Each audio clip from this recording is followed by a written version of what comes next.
Summary of George Bernard Shaw's Pygmalion Act Two. It is 11 a.m. the next day in Higgins' home laboratory. In one area, there are filing cabinets and a table with many devices that he uses in his speech therapy practice.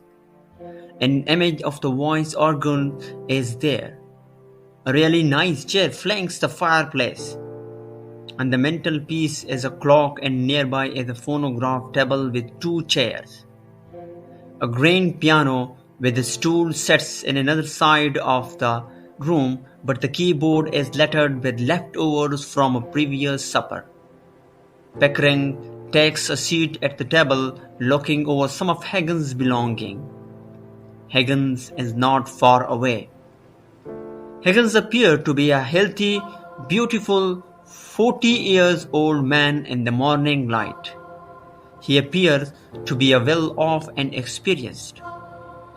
His attention is always drawn to his work, never to others or their feelings. In his zealous pursuit of information, he can be unintentionally unpleasant and arrogant. Shaw compares him to a very impetuous infant. Pickering has just finished listening to Higgins' 130 vowel sounds and has only identified 24 of them. Mistress Pierce, Higgins' housekeeper, enters and informs her boss that a common girl has asked to see him. Mistress Pierce believes the professor will ask that the low-status young lady talk into one of his recording devices. Higgins believes this will be an excellent method for Pickering to model his studies on vowel sounds. Higgins gets disappointed when the somewhat cleaned up flower girl from the previous evening enters the laboratory, as he has already recorded her. He appears to have little regard for women other than for what they can do for him. Higgins describes her as a baggage and threatens to kick her off. The flower girl defends herself by stating that she is there to pay for speaking lessons. Mr. Spears thinks the girl is irrational because she dismisses the fact that she arrived in a cab and chastises her for not being able to buy lessons from a man like the professor. The flower girl refuses to sit down despite repeated requests from the host and housekeepers. And it is only after Pickering's compassionate tone that she does so. The gentleman read a poem on the different nicknames that her name lends itself to when the flower girl tells them her name is Eliza Doolittle. Eliza tells them not to be stupid. Pierce reprimands her for speaking to such a gentleman. Eliza responds that he should treat her with respect as well. Eliza offers the professor a shilling for her lesson, and he figures out that this is a huge fraction of her earnings, making this one of the most profitable proposal he has ever gotten.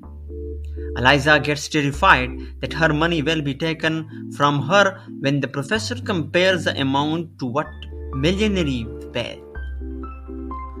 And Higgins threatens her after Pierce yells at her. Higgins hands over a handkerchief to the terrified and crying Eliza and instructs her on how to use it instead of her sleeve. Pierce rejects Eliza's gratitude for the professor's instruction and tries to take the handkerchief from her, but Eliza refuses. Pickering has been listening to Eliza's proposal and has decided to make his own proposal to Higgins.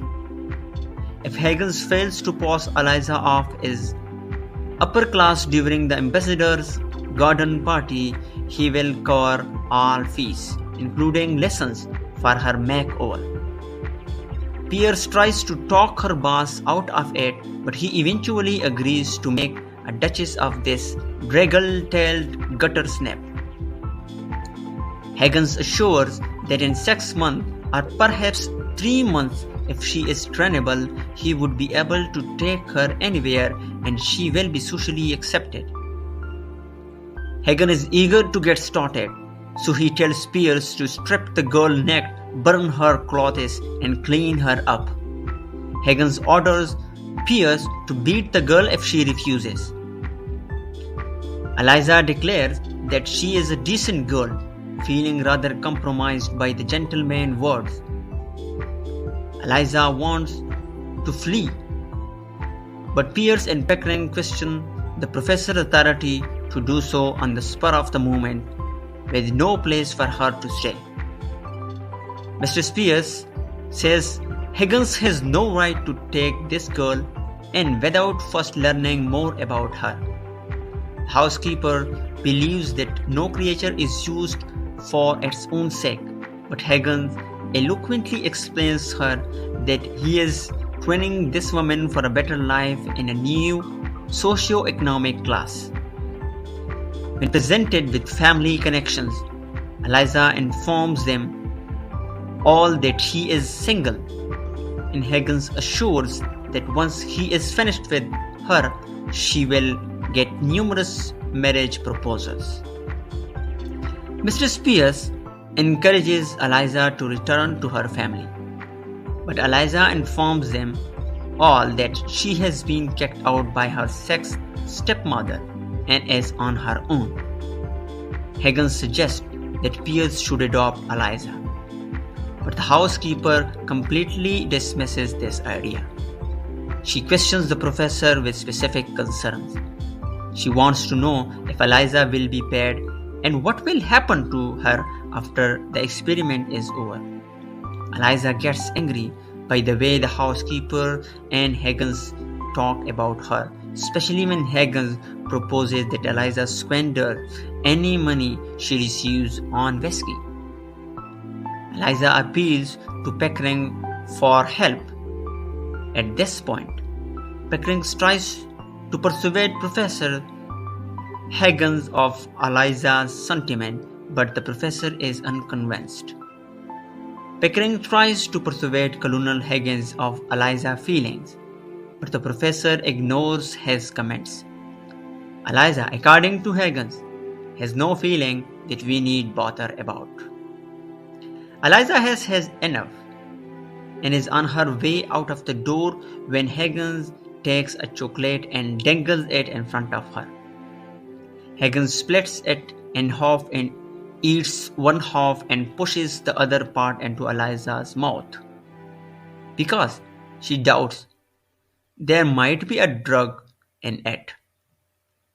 He entices her by promising her daily cab rides and an infinite supply of chocolates. Mr. Pierce notices what he is up to and corrects him.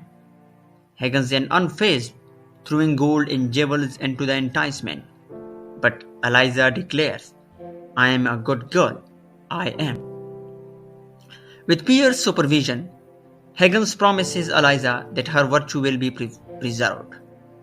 Pickering backs Mr. Pierce's constant objection while Higgins builds a lovely and successful future for his potential student.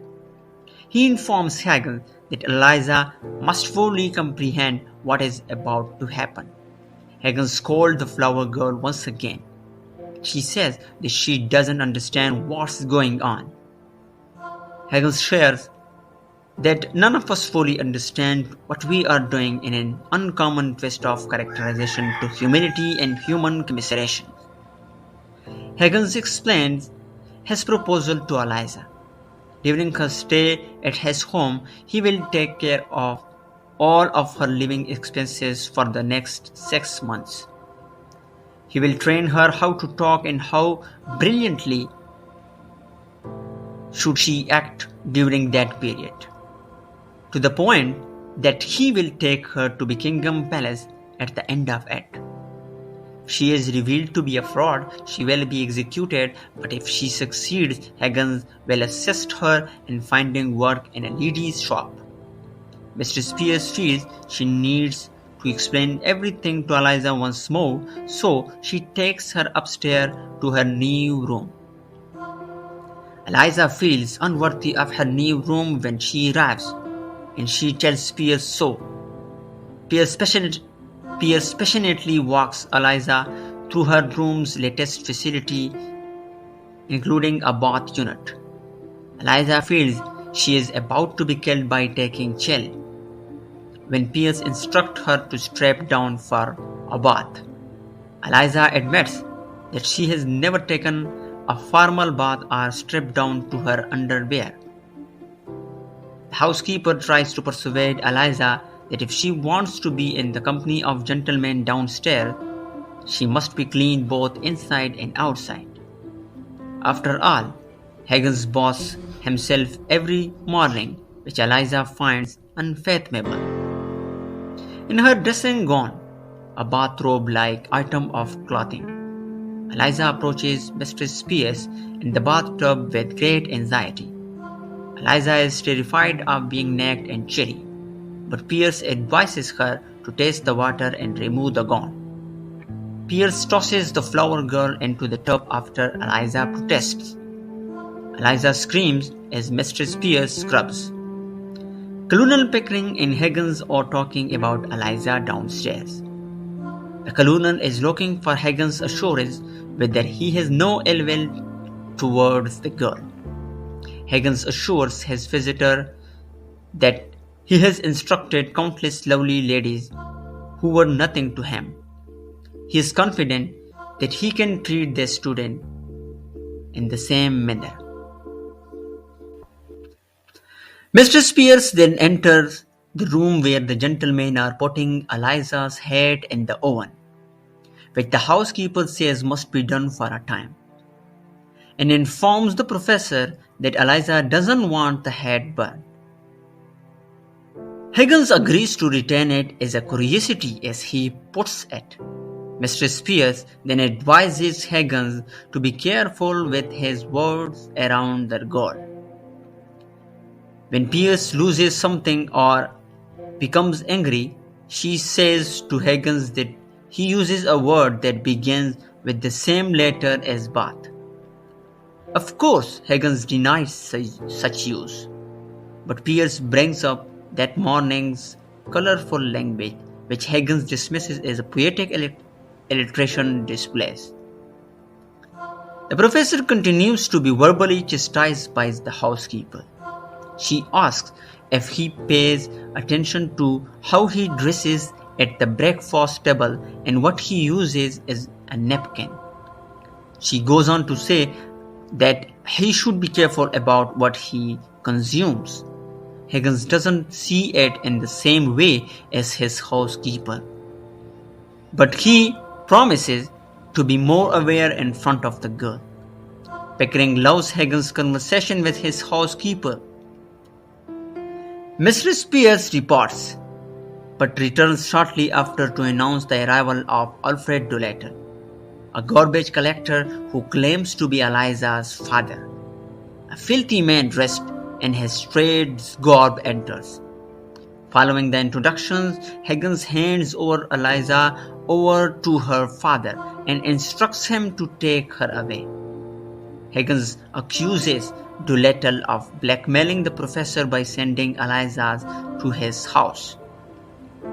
Alfred Doolittle assures Higgins that he is not seeking his daughter's return, and that he has not come for money. Even Pickering is perplexed as to how Doolittle is aware of his daughter's presence. However, father explains that a boy carrying Eliza's baggage notified him. Mr. Spears reappears, assuring Doolittle that his daughter would be ready to depart as soon as her new clothing arrives. She tries to lead him into the kitchen, but he stops and resumes his conversation with Higgins about Eliza. Alfred Doolittle then offers his daughter to Higgins for the sum of £5. He makes a compelling argument for father's financial commitment paying off. Higgins offers £10 to Doolittle, but the garbage collector declines. He promises the guys that the money would be squandered. In fact, and it will be gone by Monday, and by any more than the requested amount will jeopardize Alfred Doolittle's pleasures. Money is too controlling for Eliza's father, and he will not have his fun ruined. Pickering, who has been hearing throughout, proposes that Doolittle marry the woman with whom he lives. But Alfred informs him that the woman is the stumbling block, and that if you don't marry a young woman, she should never be ready to marry again. Her confidence and experience will be rewarded by a man. Alfred agrees with the other men in the group that a woman will never be happy, hence the focus in relationship should be on the man's happiness. Alfred Doolittle begins to leave the room when he comes face to face with a stunning young woman dressed in a Japanese kimono. He doesn't recognize her at first, and the other guys in the room are taken aback by her stunning appearance. Eliza is uneasy, so he puts her head on her head with a formal and comfortable attitude. Higgins complies to Pierce's request that he shouldn't flatter the girl. Eliza gets enraged that her father has come for money to drink away, and Doolittle argues that the money would not be placed in a church collection plate. Pickering intervenes between father and daughter as the father rage grows, especially since Eliza has already expressed her father's severity and discipline. If his daughter doesn't obey Higgins, Doolittle will punish her. Out of obligation, the professor requests that Doolittle should pay a visit to his daughter, and offers that Higgins' brother, the clergyman, assists the father and daughter in communicating. Doolittle walks away, vowing to return later. Eliza tells the gentleman that they won't see her father again since he wouldn't be seen with the priest. Higgins and Eliza don't want to see him again. Eliza tells Higgins and Pickering that she wants to take a cab back to her old neighborhood and set for a bet. She wants to expose those who used to surround her. Higgins instructs her that it is snobbery to forget old friends when a station in life changes.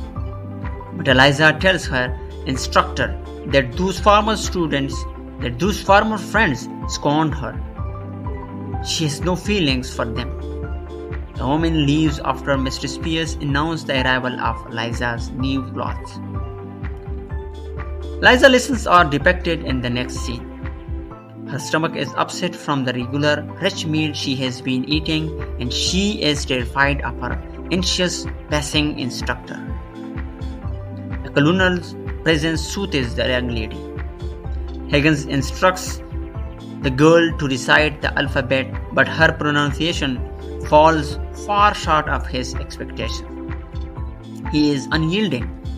Eliza shows promises, but she tries to convey to her instructor that she is unable to hear the difference what he wants her to reproduce. Higgins loses patience with the weeping girl and orders Pickering to give her a chocolate to calm her down. Eliza is reassured by Pickering, who tells her that Higgins would not pull her about the room. Higgins sends the puzzled girl to Mistress Pierce, asking her to practice in return for another lesson later. For months, they repeat this pattern until Eliza is ready for her first public appearance.